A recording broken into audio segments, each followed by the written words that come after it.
Welcome to Driven by Janelle, the podcast where passion meets power and women take the lead on two wheels. What drives you to ride? All right. In this episode of Driven by Janelle, we sit down with Angela DiMarco, a passionate filmmaker that was brought up seeing how strong women could accomplish anything. Set up with courage and gumption, she followed her dreams of storytelling, acting, producing, coaching, and directing all from the back of a Vino with her hair flowing in the wind. Thanks so much for being here today. Of course. Yeah. At first I was like in the back drinking Vino. Wait, what? In my Vino, my little scooter? Yeah. Well, you probably can't do both at the same time. No. But we like both Vinos. So, yes. So, when did you first start riding two wheels, and when did you know you wanted to act? Oh, wow. So going way, way back. So I'm 48. So let's go back maybe 42 years. And even though we're talking all things two wheels, the passion definitely came from my first three wheel, which was, and I'm going to age myself, but everyone remembers Hot Wheels, like those little toys. So they had those big three wheelers for kids. Yeah. And we were really poor growing up, but both sets of my grandparents always made sure we had something when we would spend time with them on the weekends. And this is my paternal grandparents, may they both rest in peace, but they bought me one of those three wheels, and I was reckless. I was wild. And this is back in the day. So we're talking the 70s and 80s. And so, going down the gravel driveways and all over the sidewalk, that's when you could ride on the sidewalk. And I just remember, and we didn't have a lot of toys even at my grandparents' house. So that was how I would have fun. That's how I felt free. That's how I would meet all the neighborhood kids. My other grandparents bought me a bicycle, because that's a little bit more. There's my maternal side, my Italian side. And I just wasn't into it as much. It had training wheels. Yeah. And that was the first time I saw something with something added to make it easier. Then my mom, a couple years, I'm 8 years old, and she meets my Momo, her wife, and my other mother now of 40 years. And she rode a motorcycle. They were in an all-female band. That's so cool. Strega, and they all had motorcycles. Yes. Except my mom. And, she was working a lot of jobs, raising two kids, and they started dating and wooing and ultimately moved in together. And the first gift my Momo got my mom was a Kawasaki KZ 250. Yeah. And I was like, oh, look at this motor, right? And then, of course, both of them on motorcycles, just so badass. Yeah. This little 8-year-old, they got married. And I do remember, and again, everybody listen, y'all, it was the 80s. So I don't remember if there was the helmet license, then.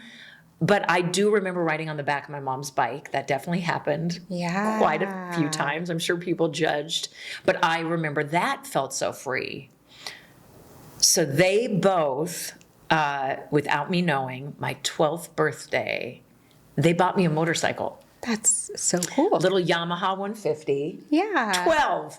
All my girlfriends were just like, what? I just remember them freaking out, and it meant the world to me. Obviously, I was not allowed on the street, but there were a lot of trails and a lot of tracks near us where we lived. But a 150, that's a big deal. It was a big deal. So I've always loved bike riding. It was what you did as a kid, and it was like, come back for dinner, come back before dark. Right. It's just what you used to do. This is, again, for everybody watching and listening, before the internet, before social media. Right. Kids went and explored on their bikes. Yeah, you can see the world. Yeah, and it just lends itself to, as an adult, I want to hit the street and have that freedom. And there is something about when you can ride in a group, though, too. Yeah. That you're all feeling that same exhilaration. So, and how that ties into acting, I mean, my mom obviously is an amazing writer and performer. She was a drummer in the band. So I always saw the power of music and performance and the stage. And again, growing up poor, you kind of just, you work with what you got. And a lot of that was just myself. So I would always do little plays in the backyard and put on shows for the neighborhood and did crazy impressions. It was always a little bit over the top. I'm very hyper and I'm a Gemini. And so I was 8 or 9 and I was acting, doing some impersonation that I do. I always did either Hulk Hogan who was a wrestler. Yeah. Pee Wee Herman, who was a big deal then, or Robin Leach, which was The Lifestyles of the Rich and Famous. Yeah. And I forget which one it was, but this young woman whose mom was an agent saw me, told my mom, and we were on her motorcycle that day. See? Actually, and said, hey, I would love for you and your daughter to meet my mom. And so I got signed with an agency at a really young age. Wow. Yeah. From writing. I mean, that's great. Yeah, from being, Thank you, motorcycles. from acting crazy, but also Yeah. I think she probably saw like, look at this cool mom and look at this cool daughter. And and then I've been doing stage and screen ever since. Wow. And writing ever since. So I feel like I know the answer to this question. But who taught you what a strong woman was? Definitely my mom. Both my moms, but definitely my mom those first 8 years before she met Connie, before she met my other mom. You know, to be a single mom, juggling many jobs. She worked at an arcade. She worked at a gallery. She was a taxi driver. She also was creating a lot of little jobs, just anything she could do. We would do, you know, to try to, we collected people's recycling for them. We'd pick it up and we would go to the border and turn it in for those nickels for a can, no joke. So, but I never knew any different. It was just fun. I loved being with my mom. I loved being part of those things. Sometimes I was with her on the taxi drives and, I'm probably supposed to do that. I'm sure her boss isn't listening. That was quite a few years ago. But just that resilience and that, we moved a lot until we met Connie, and we all got to live in our first house together. So I think I was just used to moving, and it was fun to hang out on friends' couches and different apartments, and you just learn to that material things are not important, and that's probably because we moved so much before we met Connie and became a whole family. I think I had lived in probably 12 different places. Yeah, so that's a lot at 8. It is. But again, and then she was an amazing writer and a musician and badass. And when she met Connie, it's like I see this amazing love and this partnership. And I just thought, I want that. I want to do something I love. I want to ride a motorcycle. I want to find somebody I love who loves me and create and tell stories and make people laugh. And so she's just been, and still to this day, and she lives with me now. I'm there for her. She's there for me. She's caregiver for my grandmother, who's about to be 100. Oh my gosh. So we have a lot of really strong, amazing women in my life. Yeah. Connie was military. She's a sergeant. So she's got that kind of edge that, she obviously helped bring me up all my crazy ass teenage years. But that 150, I can't imagine. I mean, I put them through it for sure. But yeah, a lot of really good female role models. But my mom, she's number one. Yeah. And I think it's cool because, when you're young and you're doing things with your mom, you just grow into that resilience and grow into that strength. Like it's like water. It's just what you take in. So, oh my God, that's a great way of thinking about it. It's like you think, it's because we hope, well, not everybody, I won't speak for everybody, but there's definitely those folks. It's like you want to be like one of your parents, right? You look up to them. And I really did. And then even when I didn't, I lived on my own, for lack of a better, for most of high school, because they decided to move and I didn't want to move.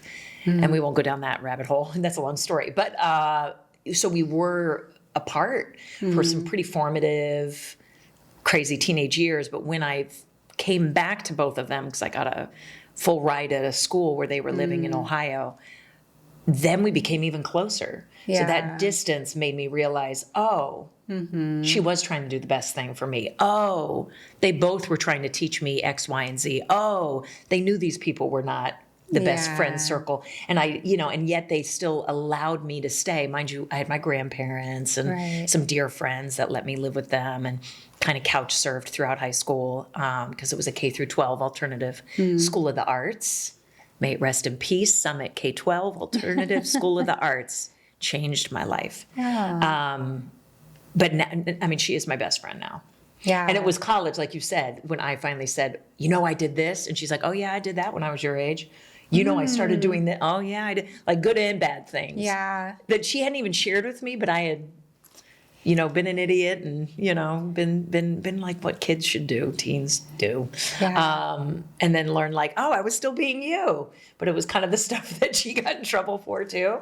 But I we're think good it's now. interesting. We're good girls now. Yeah. No, I don't know. It is interesting though, because I think Yeah. parents, because they've already done it and they probably see themselves a lot Absolutely. in things. And so when they're telling you, they're almost telling them, but they're like, they already know because they Right. did it. But like when they told you, when they were like, don't do this, or of course you're not like, okay, and maybe some kids are, but I was Yeah. definitely that typical, Why? talking teenage that's like, you don't know. Yeah. And so what are you, freshman year of high school? How old are you freshman year? of high school? 14. Yeah, like, oh, no, I know everything. No, you don't, girl. Oh my gosh. Yeah. But now and especially now at 48, you can only imagine how much, now we have shared everything. Mm-hmm. And both of them, I look back at how they tried to help me and when I pushed back or when I did actually allow that help.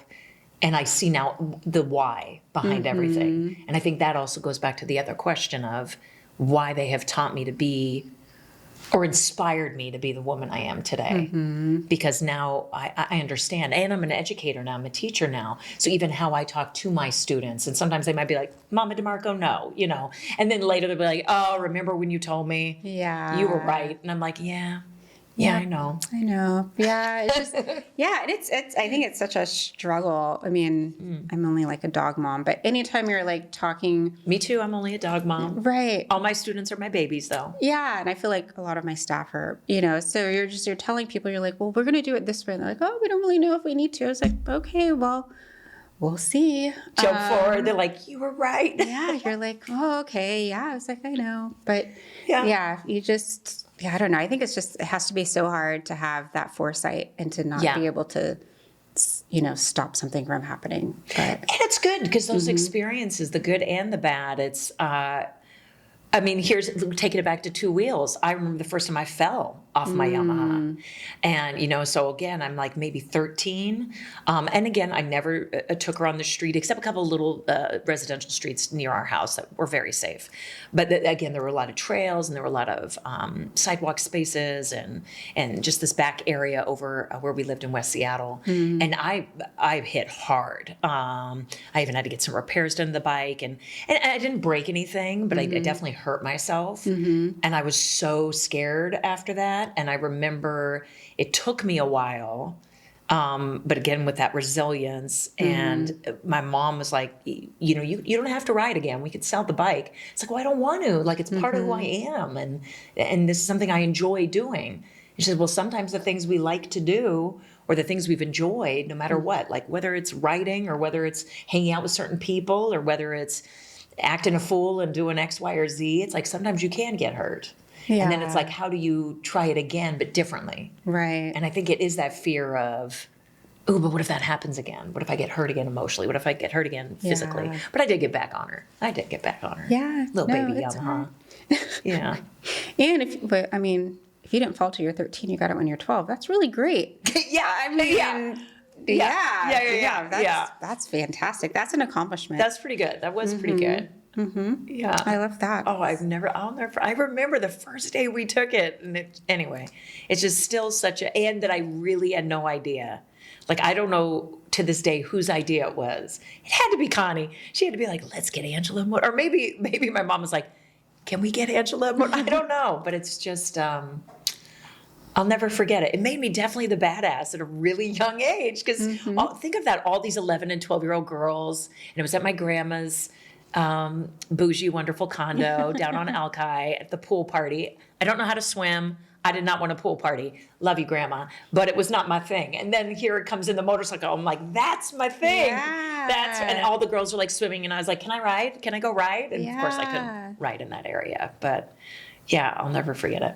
That's memorable. You know, some kids, they get like, a really cool doll or, a pool party. Yes, absolutely. And no shade. Those things are amazing. But Yes. I think for a kiddo who was so used to much less, obviously, it was a beautiful thing. And it was beautiful. Very cool. Well, see, now I feel like I've already asked these questions, but How has your upbringing helped form your professional life? Oh, no, that's good. I think for me, because my mom supported me so wholeheartedly, and Connie, my Momo, was so supportive of the arts and me being a performer, and whether that was stage or film. My agent was for film and commercials. I booked a lot of commercials as a kid. And I think that's just because I was myself. So I would say that was number one, that neither of my moms ever wanted me to be someone else. And that's not true of everybody that was in my life, family or outside. But they never did. So I always listened to them. I definitely had my moments where I try to be like the popular kids or be like the cool kids or the pretty kids, or, kids can be cruel when you're poor and, they make fun and you're a little Italian girl and, and it's like, there's a lot of things, my nose and my voice. And there was just, I'll never forget, so kids can definitely be cruel. However, I do remember, because of the support they gave me, that I just kept doing it. I kept acting, I kept performing, and the audience, to be able to either make someone in my family laugh or friends laugh, or even the bullies laugh with me, not at me. I did that a lot, even if they locked me in a closet, which happened a couple times. But that then go forward to today. So all through that K through 12 school, I studied in a BFA program. College was a whole nother beast for me, but then I went to LA, whole nother beast too. But I was always myself. So even when stuff was hard, I think for me, I'll say what was amazing is I just knew at least Angela, who I truly am, is the one being affected by this. So I know as I'm growing and changing, it's just Angela getting stronger versus the mask that a lot of us put on in all those different phases, teenage, 20s. And I'm not saying I was always fully my authentic self, because I was still finding her out. But I think when you're an actor, and how I teach nowadays and at my studio, how my upbringing shaped me and how my career shaped me, I still tell my students, I lead with, be yourself. Right. So I'm 48, and I tell my students this. So I have a canvas that's got 48 years of color all over it, whatever that image may be, and every day could be a little different. Let's say a wonderful, fabulous dog. Yeah. It could be 48 strokes of my beautiful dog, Bruno the Magnificent. Why would you wipe that clean? Yeah. And I think when it comes to acting, so many performers probably think, oh yeah, and then I'll just only be the character. But why not start with that 48 years, those 48 strokes, and then layer on the characters, and then you have a full painting. Does that make sense? Yeah, that's amazing. So it's something that I think, because I was always allowed to be, even though I wasn't given or always have the things I might need material, wise, that's fine. That I soon just realized, as long as I'm doing what I love, I mean it. We could be doing this in a park. My friends and I used to create at college. We had our own troupe.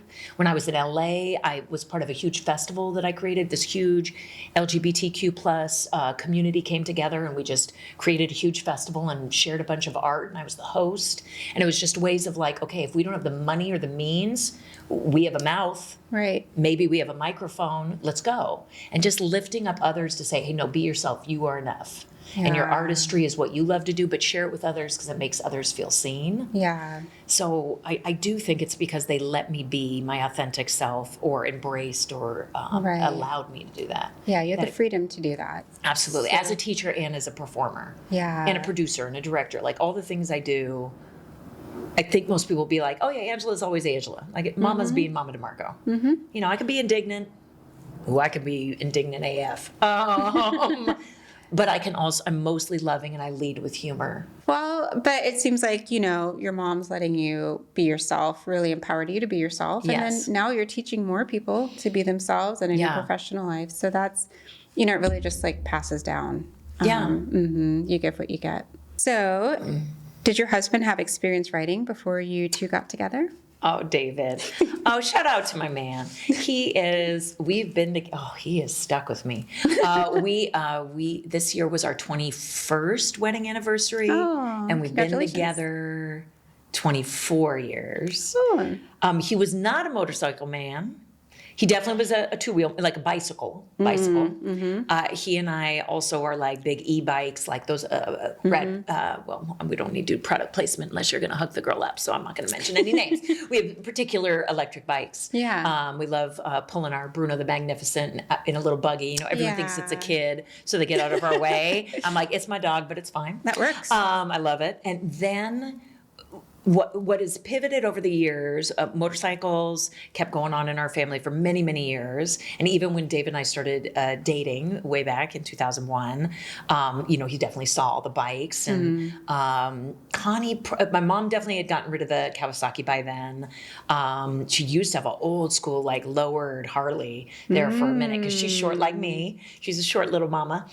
She makes me actually seem tall. Connie used to have a Honda 350, and then I think she just had another. She always stuck with Hondas, but then he got his first. He definitely got excited about him, so he bought. Do you remember there was a minute, and you guys have probably started doing research, the MP3? Well, yeah. Okay, you're like, of course I know. Yeah, ginormous. I mean, anybody who does not know what this is, it is a huge bike. And it's 3 wheels. Yeah. But they're really close, right? But I mean, it's like a 500-pound bike. So he got that. And he got all the gear. I made him get all the gear. Yeah. Because speaking of that little Yamaha spill, my mom, God, how old was I? She had a major spill on the West Seattle Bridge. For anybody who's from Seattle who's listening, for those who aren't from Seattle listening or watching, it's just one of our little bridges that goes to the main town, to the main freeway. But it's like oncoming traffic in one side and, you know, the other direction. And it was raining, and she was hit and thrown into the oncoming traffic. Ooh. Didn't break a bone, God bless her. Didn't get hit by a car, God bless her. But ever since that, I'll be honest, like for most of my 30s, like I didn't get on a bike. Yeah. And so when we're obviously dating by then, and he got it, and I just was so scared for him.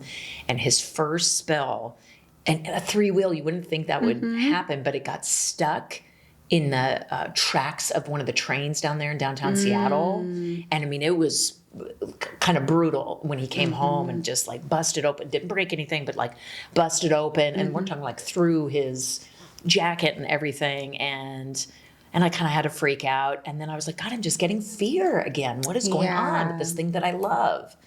So we did sell that bike. And that's when the pivot started happening. Because of my mom's current health, she has RA and she has fibromyalgia and she has arthritis, shifting in motorcycles, weight, let alone shifting, let alone hand, can be a little harder. Right. So we've now all pivoted slowly but surely over the past decade to the scooter world, 2 wheels, but scooters, and some, you know, all the way, obviously, freeway if you wanted to. Right. My mom's is pretty great. Hers looks like a motorcycle. You knew she had to get one that was like black and chrome, and kind of like if you see it at first, you'd think it's like a little Harley, but it's a scooter. I love it. So she looks like a badass. I have a photo I can show you. We're have to put the photo up there. When Oh, good. Oh, good. Yeah. Oh, good. We'll post that. Connie's got a little one. She's actually gone the most. She's just got a little 50. She doesn't want to do freeway. She's not really about long rides anymore. She just goes to work. Yeah. But all of us, we live over in the country, and we love riding in the country. Yeah. So I sucked David in, and for his big, oh, he might be upset. I love you, baby. His sexy, handsome 50th birthday. I bought him a Vespa. Oh. Because since we weren't doing motorcycles, I was like, I'm going to get him a good, legit. Right. He can go on the freeway if he wants, but like just sexy and Italian. Come on. Yeah. Really nice bike and really good leather, and it just really, he had no idea he was getting it, and he loves it, but he already wants to go up, of course. That sounds nice. I mean, now you're going to have to make me look at scooters. Like, they're great. It's different though. It did take me a moment. I was like, what? Put my feet. It's like I was a skier for years, and then to go to snowboarding, I was like, huh? And so to be on a motorcycle and what you're just so used to, and then it's like, I don't have to do any, and what am I? And now it's night and day. Cruising along. It's night and day. Yeah. I did try a couple motorcycles. A couple of years ago, my mom was thinking about pivoting back just to try it, like you were. But a lot of the stuff she couldn't flat foot, or she couldn't. And I even tried a few, and I was like, oh, I am a little spoiled with scooters. But I don't know. Yeah, Never but say scoot- never. I feel like Seattle's a good scooter town, though. Like, there's It a lot of is. people. People are cray-cray, though. They are. I do want to talk about how you felt, like your safety, like how have you been, like, and where do you ride? Because we're in the country now. I'm in Issaquah. Oh, so and- you're in the same, kind of similar. We're over in Southworth. Yeah. Just kind of like Gig Harbor, Manchester. Okay, yeah. Big open roads. Yeah. Not that many cars. I really would never consider going downtown Like on a Seattle. highway, no. Yeah, like I-5 on like 330 on a no. Yeah, and I'm still a baby rider, so Yeah. for me it's like Sunday morning, 7 a.m. So yeah, so he's all in now. He is all in. He does talk about motorcycle though. Because remember, he's only MP3'd Yeah, and now gone straight to scooter. And he did have a Vino. We had matching Vinos. Very cute. But now, of course, he's much happier to have his full, Yeah. 250 Vespa. But he goes off and on. well, But it's never too late. yeah, no, definitely not. I think it's more that he would want me to. And the older I get, Yep. if I did, I still think it would just be like country back road kind of thing. Freeway, It's just I see people. I get it. Because I now get it. I see it and I'm like, whoa, because it's Yeah. like one wrong move. If someone merges. it's other people. I will toot my horn. I am good. I am such a good, whatever it is, motorcycle, bicycle, scooter, I am aware. I'm not doing music. I'm not all over the place. Like I'm just so focused, but it's also because I love that part of it. I love taking in my surroundings. And there's a ton of times I've avoided other people. Yeah. I can't imagine that on a freeway when you, even though we go about 40, 50 on some of the streets in the country, but it's not multiple cars. We rarely have, cars. Yeah, because people don't pay attention. And, No, they're on their phone. Yeah. They're on their phone. They're going 80. Yeah. No, Yeah. I'm a personal injury attorney. I see it every day, my unfortunately. goodness gracious, So, yeah, it's definitely terrifying, especially just once you've seen it, you know the possibilities, you know what can happen. So it's like that foresight, right? Like it's just, it's really hard. You're like, now I know. So it's really hard. But no, definitely country roads. And I think there's just like a whole vibe to that too. I agree. What's your bike now? I have a lot of bikes that I don't know how to ride. I love this. Okay, so my first bike was a Harley Softail 2020. Shut up. Yeah, You are 'cause I'm short. badass. Yeah, but that is a bad. See, I think you could say because I'm short, but it's like, but those are badass. Like just the vibe, the look. You're like, okay. Yeah. Yep. Love. But can't really ride that one really well. So then I got a Royal Enfield Classic 350. Love So I that. just jumped right back. I was like, ooh, let's jump all the way back down. Love it.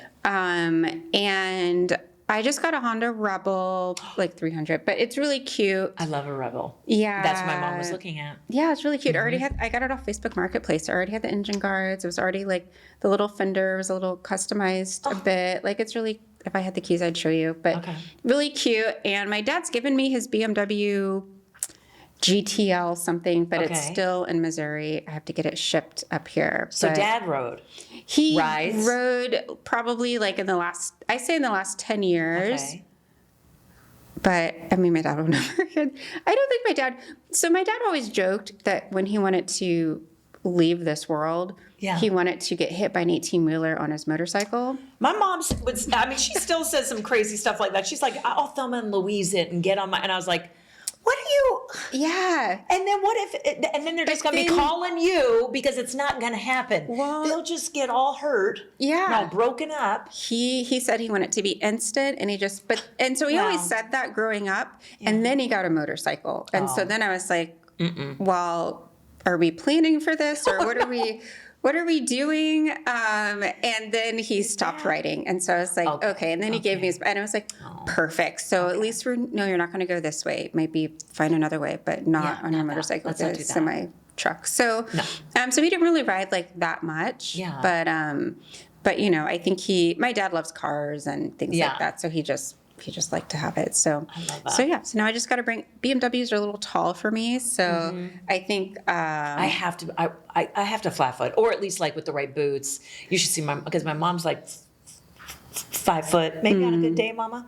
So she's got some boots. She's got some but even that, I like to be able to flat foot. I do too. So I don't know how, I'm interested in learning how people do it when they can't flat foot. I've heard the BMW is more of a touring thing, so I wouldn't mind trying that, like when you're, going across the country or something. That is a bucket list. Yeah, because then it's I like you can't don't do worry that on about a scooter.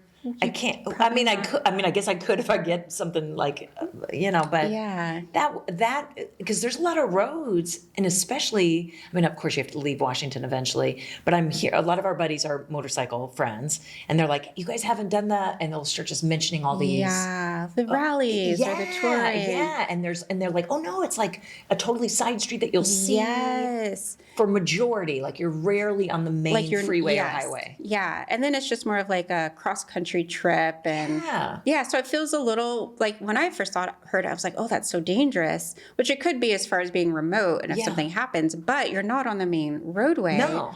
And you're still getting to see the whole world. See, and I all would of want to that. do it with a small crew. Yeah, Like that's that would be great. Do it with 4 or 5 of your friends or loved ones.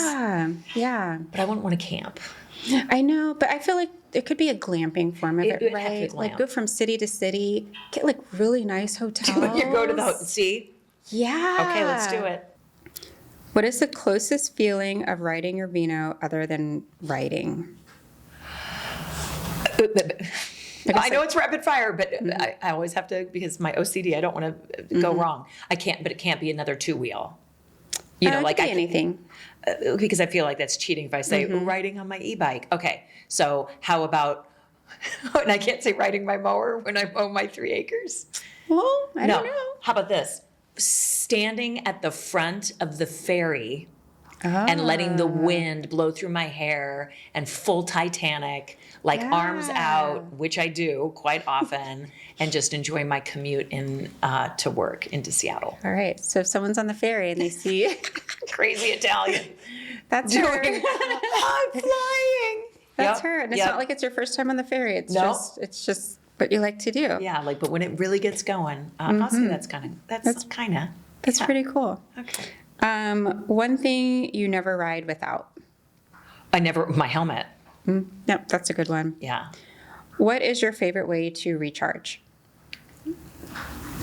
Is to ride.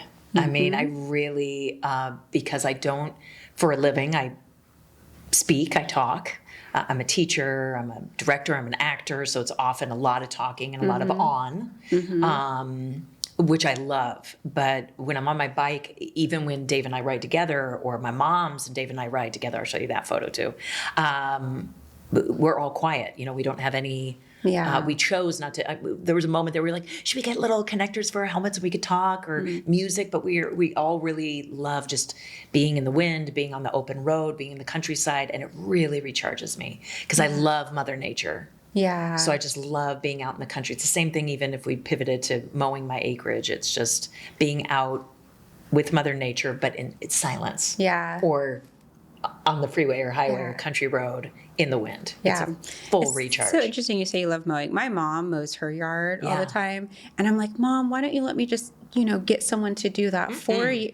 That's how she's like, no. Why? I don't know. I love it. I mean, I do have a full, really badass 4-wheel, really good, because it's 3 acres. It's a lot. I would not be doing it with a push mower. Did your mama push mow? She has both, but she'll ride on the back. I think she pushes the front. Okay. But I think, who knows? My mom's very anxiety, all of that, but maybe she would love being on a motorcycle. But I bet that's something too. That's probably why she likes mowing. You have to concentrate, and it is because I can be on and doing, and it just makes you this is what you're doing. Yeah. You you don't multitask when you ride. You ride. Yeah. I'm going to ask her about it because because I've never mowed. No, I feel bad. Maybe I should do that. But she's in Missouri. I'm here. I can't do that. Okay. So. Not today. All right. What is one thing you're thankful for right now? To be here with 2 badass ladies and share our stories. Yes. We love it. And what are you working on right now? I'm always working on something, meaning whether that's self-love, whether that's teaching others self-love. we have an amazing, powerful film about addiction and family called The Trap Door, written by our amazing friend James, and based loosely on the true story of his wife and partner Kira. And that's something that we are doing festivals right now. And so I've gone to every single festival. I don't ever want to miss a festival. And so that's something I'm always working on, just putting that energy there, to be there for the Q&As, to share that story, that people are not alone. It's dedicated to her sister Nina, who we lost during production. So that's definitely just ongoing work of lifting up others and sharing that story and having other people share their stories. Right. And then, yeah, I'd say that's like a main focus right now. But self-love, I think that's just a big thing right now. We have a lot of hate going on in our current climate, and it's hard. And I think just a lot of people, it's hard. They're beating themselves up, and and I find myself getting sucked into that. So I'm like, nope, remind, and then helping others about self-love. Yeah, I agree. If we all had more love, the world would be better. Seriously, I say it all the time. And people are like, oh, no, but think about it. Like if we all just led with love, even if you said that, led with love, like love was first, and maybe second and third. Yeah. Everything would be different. Yeah, even just the way you respond to things. You can so easy. Yeah. So easy to do. And some people are like, no, it's not. But it really is if you just stopped. Yeah. Everyone can do it. Yeah. It's easy to do. Even if you're curmudgeon or angry or indignant, mama can get indignant. But it's a game changer. It changed my life when I started leading with self-love and spreading love. And I wasn't always that way, you know, and not that I was spreading hate or actively going out, but just for myself. I was always like beating up myself or knocking myself down, but then spreading it to others. Yeah, you got to do it both ways. Yeah, it does spread around. Yeah, I agree. It's contagious. It's true. So that's the kind of sickness we all want. Yes, the love sickness. I mean, we did not minds. script that. And scene. Well, it's because we're wearing pink. No, Yeah. that's what it is. For you. It was for you. Yes. Well, thanks so much for being on here today. It's such an honor. Yeah, and I love learning about your journey on everything. And it just sounds so phenomenal. You're such a phenomenal person. You are. So This is awesome. I mean, it's awesome you're sharing your journey and bringing other people on, which, you know, they probably maybe never even got to talk about it. Yeah, I mean, I like learning from other people. Yeah. So I think it's great. But I love yours. I mean, your motorcycle at 12, that's just really cool. Everybody's like, this explains a lot. That's why she's such an edgy little. I love it though, because you're just fearless from the beginning. So I love that. So, well, thanks for being on. Thank you. Yes.